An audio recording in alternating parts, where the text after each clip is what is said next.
الله الرحمن الرحيم في الدنيا والآخرة ويسألونك عن اليتامى قل إصلاح لهم خير وإن تخالطوهم فإخوانكم والله يعلم المفسد من المصلح ولو شاء الله لأعنتكم إن الله عزيز حكيم ولا تنكحوا المشركات حتى يؤمنن ولأمة مؤمنة خير من مشركة ولو أعجبتكم ولا تنكحوا المشركين حتى يؤمنوا ولعبد مؤمن خير من مشرك ولو أعجبكم أولئك يدعون إلى النار والله يدعو إلى الجنة والمغفرة بإذنه ويبين آياته للناس لعلهم يتذكرون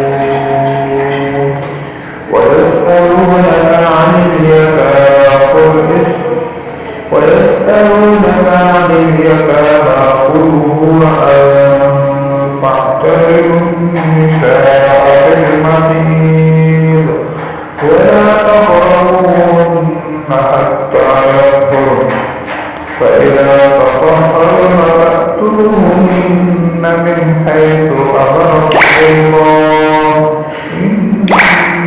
الله يحب التوابين ويحب المتطهرين نساؤكم حرث لكم فأتوا حرثكم أنى شئتم وقدموا لأنفسكم فاتقوا الله واعلموا أنكم ملاقوه وبشر المؤمنين ولا تجعلوا الله عرضة لأيمانكم أن تبروا وتتقوا وتصلحوا بين الناس والله سميع عليم لا يؤاخذكم الله باللغو في أيمانكم ولكن يؤاخذكم بما كسبت قلوبكم والله غفور حليم للذين يؤلون من نسائهم تربص 4 أشهر فإن فاءوا فإن الله غفور رحيم وإن عصوا الطلاق فإن الله سميع عليم والمطلقات يتربصن بأنفسهن 3 قروء ولا يحل لهن أن يكتمن ما خلق الله في أرحامهن إن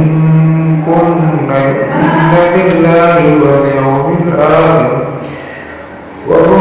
وبعولتهن أحق بردهن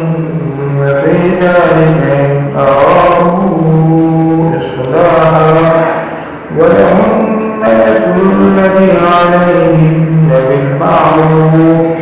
وللرجال عليهن درجة والله عزيز حكيم الطلاق 2 فإمساك بمعروف أو تسريح بإحسان ولا يحل لكم أن تأخذوا مما آتيتموهن شيئا إلا أن يخافا ألا يقيما حدود الله فإن خفتم ألا يقيما حدود الله فلا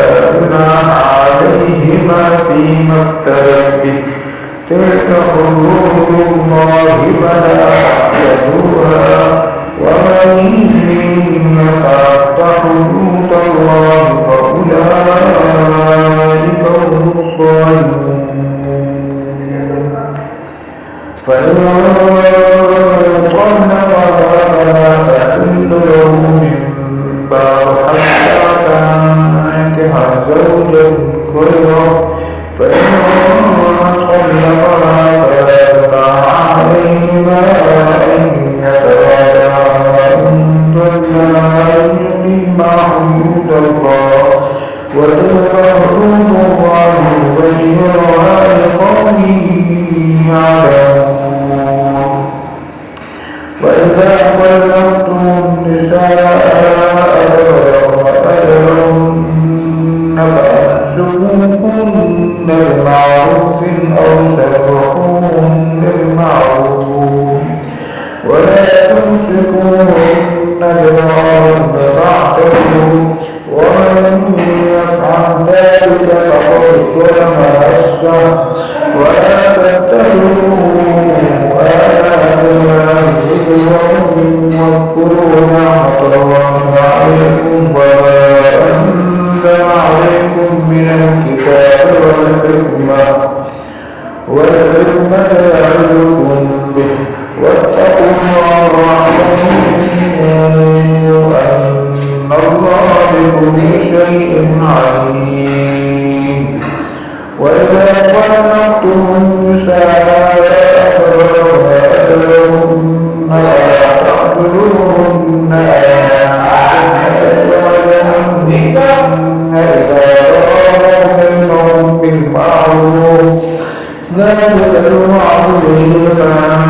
كان منكم يؤمن بالله واليوم الآخر ذلكم أزكى لكم وأطهر والله يعلم وأنتم لا تعلمون والوالدات يرضعن أولادهن حولين كاملين لمن أراد أن يتم الرضاعة وعلى المولود له رزقهن وكسوتهن بالمعروف لا تكلف نفس إلا وسعها لا تضار والدة بولدها ولا مولود له بولده وعلى الوارث مثل ذلك فإن أراد فصلا عن طرف منهما وتشاور فلا جناح عليهما وإن أردتم أن تستغفروا أولادكم فلا جناح عليكم إذا سلمتم ما آتيتم بالمعروف واتقوا الله واعلموا أن الله بما تعملون بصير والذين يتوفون منكم ويذرون أزواجا يتربصن بأنفسهن أربعة أشهر وعشرا فإذا بلغن أجلهن فلا جناح عليكم فيما فعلن في أنفسهن بالمعروف والله بما تعملون خبير ولا جناح عليكم فيما عرضتم به من خطبة النساء أو أعلنتم في أنفسكم علم الله أنكم ستذكرونهن ولكن لا تعلمون سرا إلا أن تقولوا قولا معروفا ولا تعزموا عقدة النكاح حتى يبلغ الكتاب أجله واعلموا أن الله يعلم ما في أنفسكم واحذروا واعلموا أن الله غفور رحيم لا جناح عليكم إن طلقتم النساء لم تمسوهن أو تفرقوا لهن فريضة ومتعوهن على الموسع قدره وعلى وتقولوا متاعا بالمعروف حقا على المحسنين وإن طلقتموهن من قبل أن تمسوهن وقد فرضتم لهن فريضة فنصف ما فرضتم إلا أن يعفون أو يعفو الذي بيده عقدة النكاح وأن تعفوا وأقربوا بالتقوى ولا تنسوا الفضل بينكم إن الله بما تعملون بصير حافظوا على الصلوات والصلاة الوسطى وقوموا لله قانتين فإن خفتم فرجالا أو ركبانا فإذا أمنتم فاذكروا الله كما علمكم ما لم تكونوا تعلمون والذين يتوفون منكم ويذرون أزواجا وصية لأزواجهم متاعا إلى الحول غير إخراج فإن خرج فلا جناح عليكم فيما فعلن في أنفسهن من معروف والله عزيز حكيم صدق الله